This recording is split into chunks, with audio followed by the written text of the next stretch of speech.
Bonjour, j'ai la chance aujourd'hui, la chance exceptionnelle, d'acquérir un ultra rare hit and miss européen, vendu à l'époque par Bangs Modelbau, je vous mettrai le lien dans le commentaire, dans la description.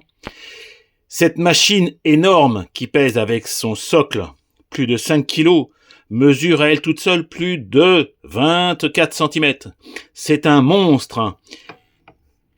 Et, comme tous les hit and miss, il est censé fonctionner.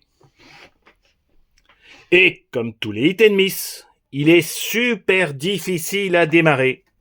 À tel point que mon ami Max, qui a construit ce moteur, puisque ce moteur n'était en plus vendu qu'en kit, a remplacé le pseudo-carburateur d'origine par un carburateur permettant un réglage pointeau et un réglage d'air. Malheureusement, je n'ai pas été capable, aujourd'hui, de trouver le bon réglage.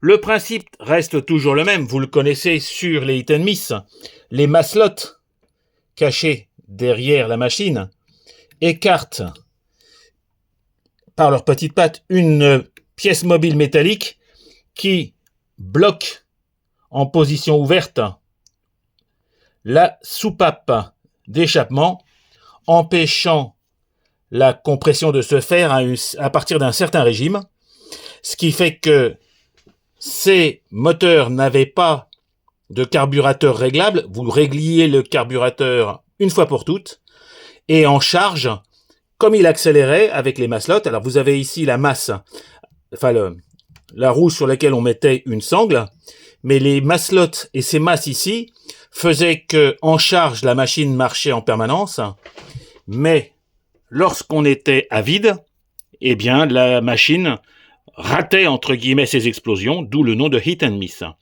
Voilà.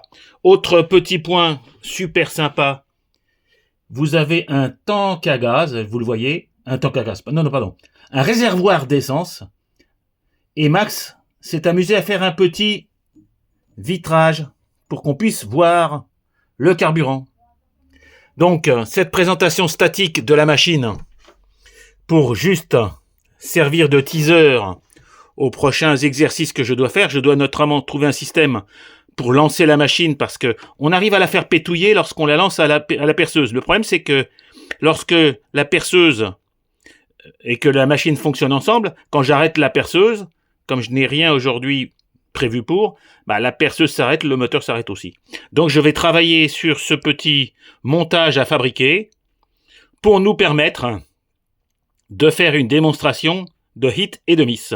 Il y aura peut-être quelques réglages à faire, mais cette machine a déjà fonctionné, donc je ne suis pas inquiet. Petit détail, c'est du lourd. Vous avez ici un condensateur pour faire de l'étincelle, et j'ai à côté un petit chargeur plutôt que 3 petites piles pour le faire fonctionner. Voilà.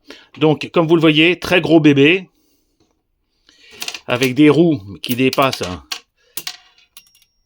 les 17 mm, les 17 cm de diamètre. Enfin, c'est vraiment un très très gros bébé, et c'est surtout le seul, à ma connaissance, vendu et fabriqué en Europe.